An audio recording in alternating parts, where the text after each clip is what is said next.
Hey guys, welcome back to my channel. My name is Alicia and thank you so much for being here. In today's reading vlog, we are reading The Colliding Worlds of Mina Lee. This is by Ellen O. She is a BIPOC author and she just released this book in January of 2024. Also, by the way, happy April 2024 for those of you tuning in this month. This is a relatively short book. It's 295 pages and it only has 225 reviews between Amazon and Goodreads, but it has between a 3.5 and a 4.1 star rating. So it seems like it's going to be really good. This is marketed as a young adult science fiction book. So this is about Mina Lee, and I guess she gets trapped in her own webcomic, and then it's up to her to save everyone and then free herself from her own webcomic. So on the back it says, when Mina Lee woke up on Saturday morning for SAT prep, she did not expect to, number one, nearly be fried by a superhero who turned out to be a supervillain. Number two, come face to face with the handsome boy of her dreams. And number three, discover a conspiracy involving an evil corporation that she made up. And it's all happening in her fictional webcomic world. Mina is trapped in the story she created, and now it's up to her to save everyone, even if it means losing that handsome boy forever. Okay, well, let's just dive into this. Y'all, can I read you the dedication?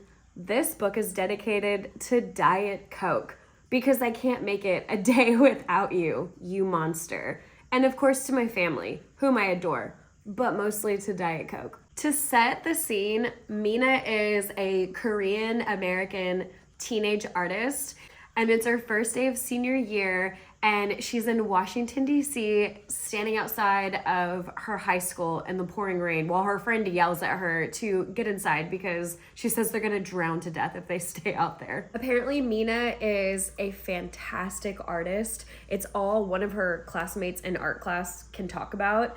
And she even said, oh yeah, I read your webcomic. I guess over the summer, Mina kept uploading different webcomics to a platform called TuneWebs, and she was hoping to get enough views and hits and traction towards it so that she could show her dad how serious she is about these webcomics and her art, and also show him how much other people really like it, because she really, really wants to go to an art college, but her dad is just very insistent that she go to a real college.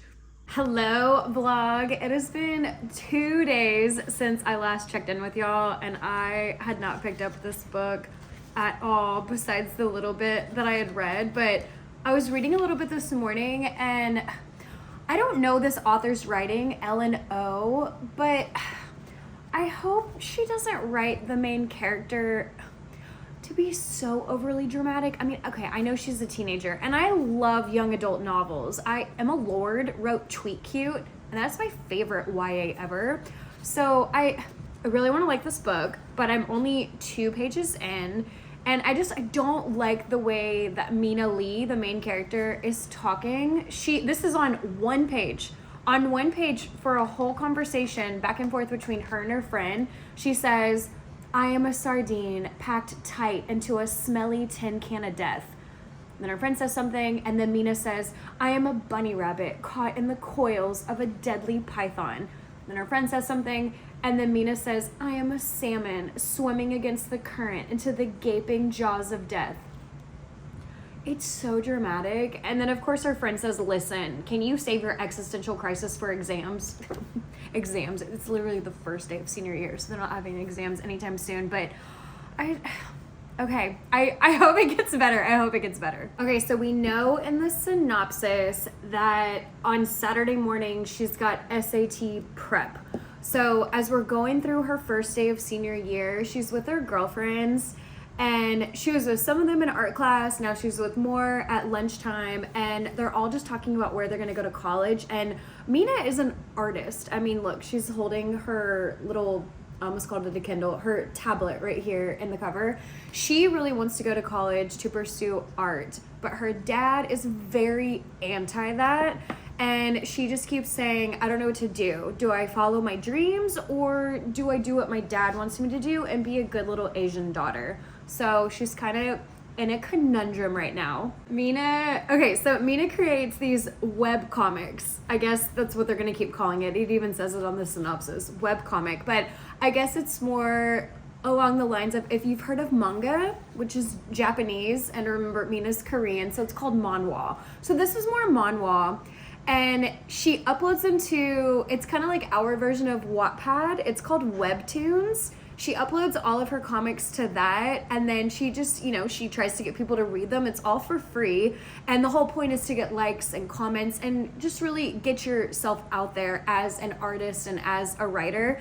And her friends are romance girlies, which I'm a romance girly at heart, and Mina, I guess, doesn't have a love story yet in her manhwa, and so her friends are giving her a hard time at lunch, and they start naming off Disney movies, and because her two best friends, they want her to have a love triangle in her webcomic, and Mina is just saying, absolutely not. I don't like love triangles at all. How many great love stories do you know had a love triangle? And her friend says, name one. Name a movie that didn't have a love triangle. And Mina says, Cinderella. And her friend says, no.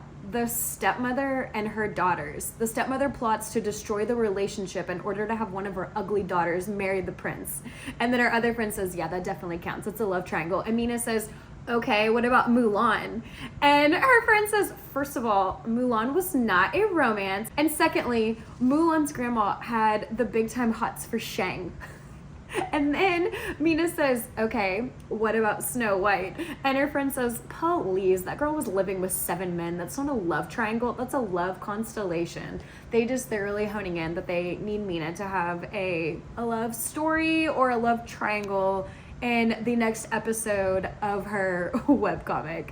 I think Mina had previously taken the SAT and not gotten a high enough score for her father's standards, and I guess for Ivy League standards. And Mina thinks she did fine, and plus Mina, secretly wants to go to a bunch of different art colleges which don't require an SAT score at all. But her dad he's dead set on her going to an Ivy League college, and so he needs her to retake the SAT. So he has signed her up for this intense SAT prep course that is guaranteed to give her a high score on the next SAT that she takes. And she's just sitting here complaining to her friends about how it starts next Saturday morning, and her friends just say, I've never heard of this person, Dr. Yi. And she says, yeah, that's because you're not Asian. He's very famous in our community. And then they just start talking about her potentially going to an Ivy League college that she doesn't want to go to because her dad is the one footing the bill. This book is making me want Korean food so bad. When she was at school, she was eating roasted seaweed, kimchi. She opened up this Korean bento box and described the contents in that. And now she's at home, and there's a housekeeper who's not there right now, but the housekeeper always cooks her tons of food. So she gets home and she's smelling the rice, and on top of the rice, she's adding vegetables, shredded beef, a spoonful of gochujang, Korean red pepper paste, and then she's drizzling it in sesame oil. I really want some Korean food right now. I live in Asia. I could go get some Korean food right now. Her family life is something. They're very harsh. I'm not a fan of her dad or a fan of her aunt, her dad's sister. Her aunt is at the house right now. Her dad's at work, and her aunt comes over. They're rough. They're hard on Mina. Wait, we just got a plot twist, maybe? Something that I didn't know was going to happen or have already happened. We're only on page 37. Okay. If y'all were curious what Mina looks like, It talks about it in the book. So she's got dark hair, blackish brown, looks more black here, but she's just dyed it. The ends, she's dyed a grayish purple color. And then her Aunt Jackie on her mom's side got her this little army jacket. And then she's always carrying around her tablet. She's always got this black fanny pack that her tablet fits into perfectly. And she's always wearing, you know, some sort of t-shirt and jeans. And then we haven't met him yet, but I'm pretty sure this is the love interest in the book. His name is Jin, Jin. But this is what Mina looks like, if any of y'all were wondering. Y'all, creating these webcomics is a lot of work. I didn't realize how much work went into it, but you have to do the outline, and then you're a writer. You have to have your script that goes with it, and then you have to create the storyboard. I guess it's called storyboarding. And then there's also like coloring it. There's something called inking and then coloring it. I didn't realize how much work went into this. It's really impressive. This book is actually really sad. Mina is very lonely. She's alone a lot if she's not at school with her friends. And then her dad, he's finally home. He's a lawyer. And so he's hardly ever there. He's always traveling for work or staying at the office super late and finally getting home by the time Mina's asleep. But even here, he's finally home. They're finally having a conversation and they're arguing because she told him, I want to go to art school. And he says, absolutely not. I'm not paying for you to throw your life away. And she says, but it's my life. And he says, but I'm the one paying for your college. I don't know. I feel really bad. I feel really bad for Mina. And I get where her dad's coming from. I mean, even her dad's parents weren't happy with him because I guess all of his siblings and everyone in the family are doctors and he went off to be a lawyer. But he just really does not want her to end up becoming a starving artist like how her mother was. He wants her to have some financial stability, which I get. I see that, but I don't know. I feel really bad for Mina. She's really alone, and then now she feels like anything that she's deciding isn't really her decision because her dad's money is what's footing everything, and so she kind of has to follow with what he wants her to do for her life. I just read so much. Okay, so she's getting ready for SAT prep, and the driver, an Uber, some car service, they're there to get her, and she grabs her tablet and it starts glitching and being super weird. And she thinks, oh my gosh, I'm being hacked right now because her tablet a lot of things were happening. I don't want to say too much, but then all of a sudden there's the storm going on outside and then there's lightning and then boom. And then she realizes it pretty quickly that she's in her webcomic, but she starts losing her mind, as I would too. She just starts thinking, oh my gosh, this is an optical illusion, or these are vivid hallucinations. And then she thinks, I am in a coma right now. It's so funny. But she's in her webcomic, and guess who's there immediately? Jin. Oh my gosh. Tell me why he's being so sweet, and they literally just met. I'm immediately smitten by him. I love him. Jin and Mina are bantering back and forth. Oh my gosh, and it's so cute, but it's also so funny. Jin says, so I feel like you're new here, but you look really familiar to me. And in her head, she's thinking, yes, I drew you into my webcomic. You have the ability to stop time. And she's super all over the place because she cannot believe she's inside her own manhwa. And then down here, he says, you seem really frazzled. Did something bad or strange happen to you? Things are not completely how she wrote them in her comic. And so she's living in this world at the moment, and she's run into her two best friends who, again, they're not in her webcomic. She never drew them in. She never wrote scripts for them. So she's run into her two best friends from the real world here in this alternate reality, and they don't know who she is, and she's just standing in the stairwell, and my heart is breaking for her right now. So she's currently trying to figure out the timeline of everything, because she has her real world cell phone, but then in this alternate reality, she also has a cell phone with a different number. And it's so weird because her two best friends in the real world are texting her regular phone and saying, oh my gosh, I can't believe this is happening. I can't believe you're putting this into the webcomic. And then in the actual webcomic world, everything that's happening there is being published to the Webtoons account for her friends in the real world to see. I don't know if I'm making any sense trying to explain this to y'all because I don't want to say too much, even though I love getting chatty in these blogs, or vlogs, in these vlogs. But I think she's deduced that 24 hours in the webcomic equals 1 hour in the real world. So time is super sped up in this manhwa that she's living in, and it's quite different. So like it said in the synopsis, the person that was supposed to be the hero of the story is actually the villain. And then I don't know, I don't want to say too much. I don't know what all I can tell y'all. Read this book. I think y'all should read this book. I am 111 pages in and I'm super into it. Parts of this book are so deep. Am I about halfway through? What is it? 295 pages. I'm on page 147. It's, again, I don't know what all I can tell y'all, but you really feel for these characters. Even though we're in this multiverse, we're not in the real world, but the timelines are kind of different. Things that happened in the real world for legitimate reasons are not explained in this world, and so the repercussions of that are taking place. And Mina, she hasn't told anyone. No one knows in this alternate reality. No one knows that she's not supposed to be here. In her head, she knows it, and she's trying to figure out a way out, but no one else is aware. And she's made friends, and then she has her little boo thing, Jin, and oh my gosh, some of this is really deep. Oh, y'all, I need some boba tea, bubble tea, whatever you want to call it. Oh, they just talked about that. I'm craving all of the foods right now and all of the drinks.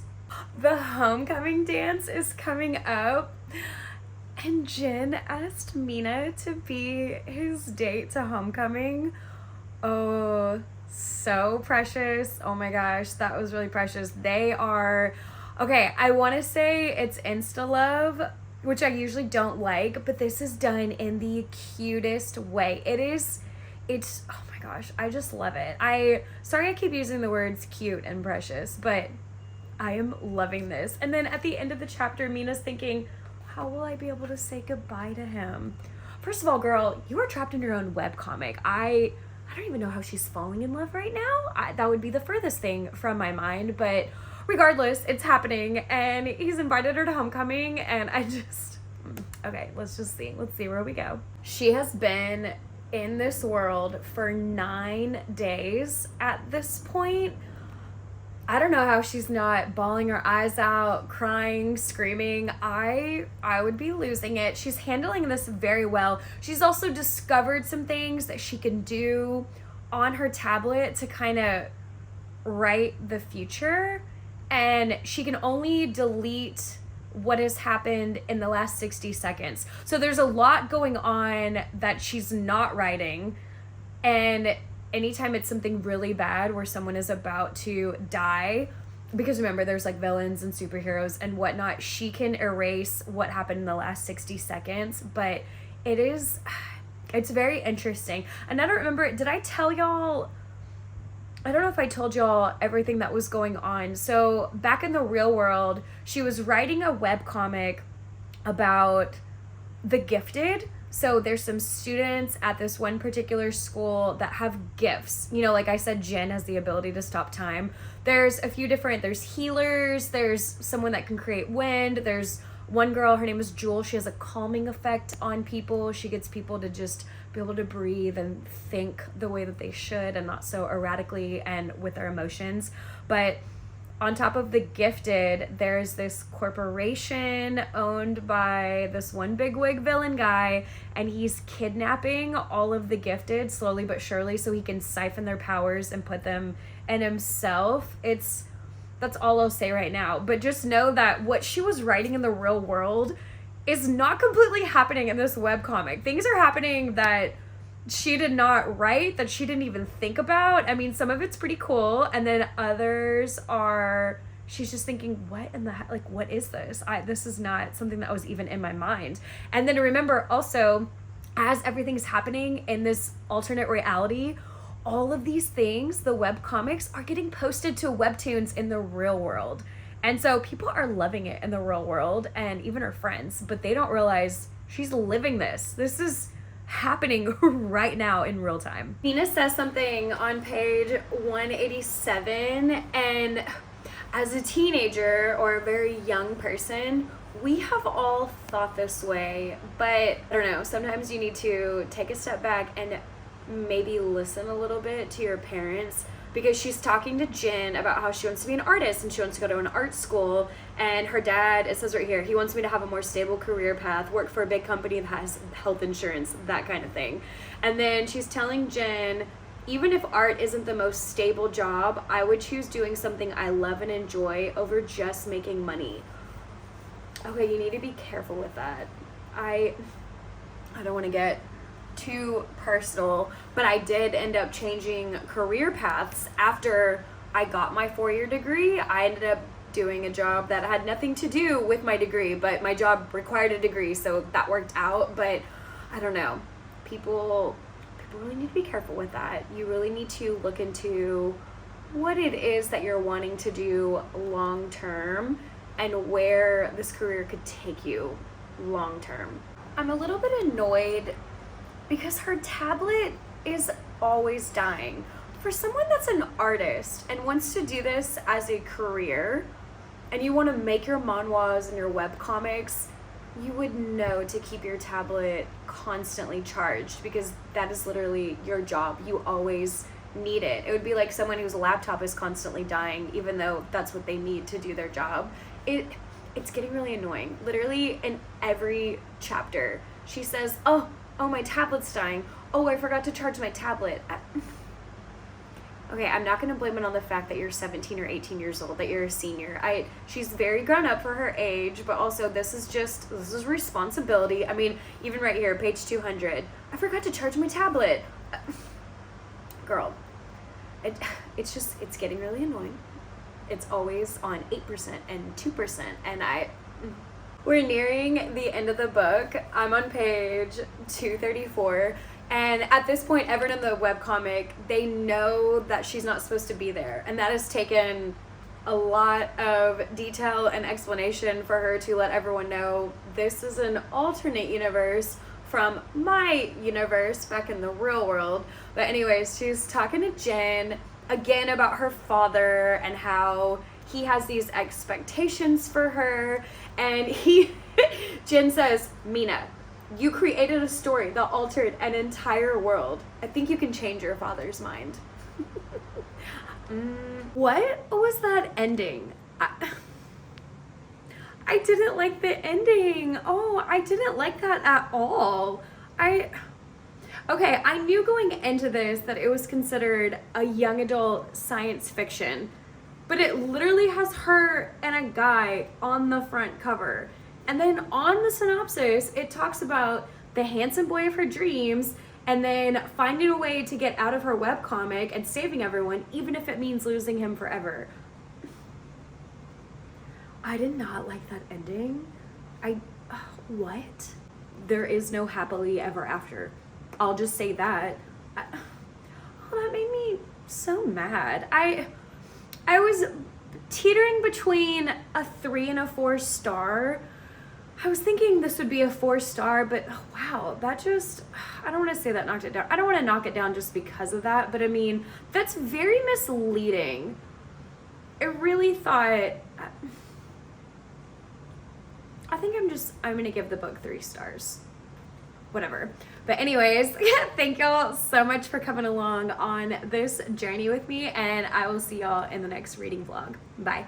I know I ended the video, but I needed to eat, and then I thought I'd come back on here real quick and just say that it was a very fast read.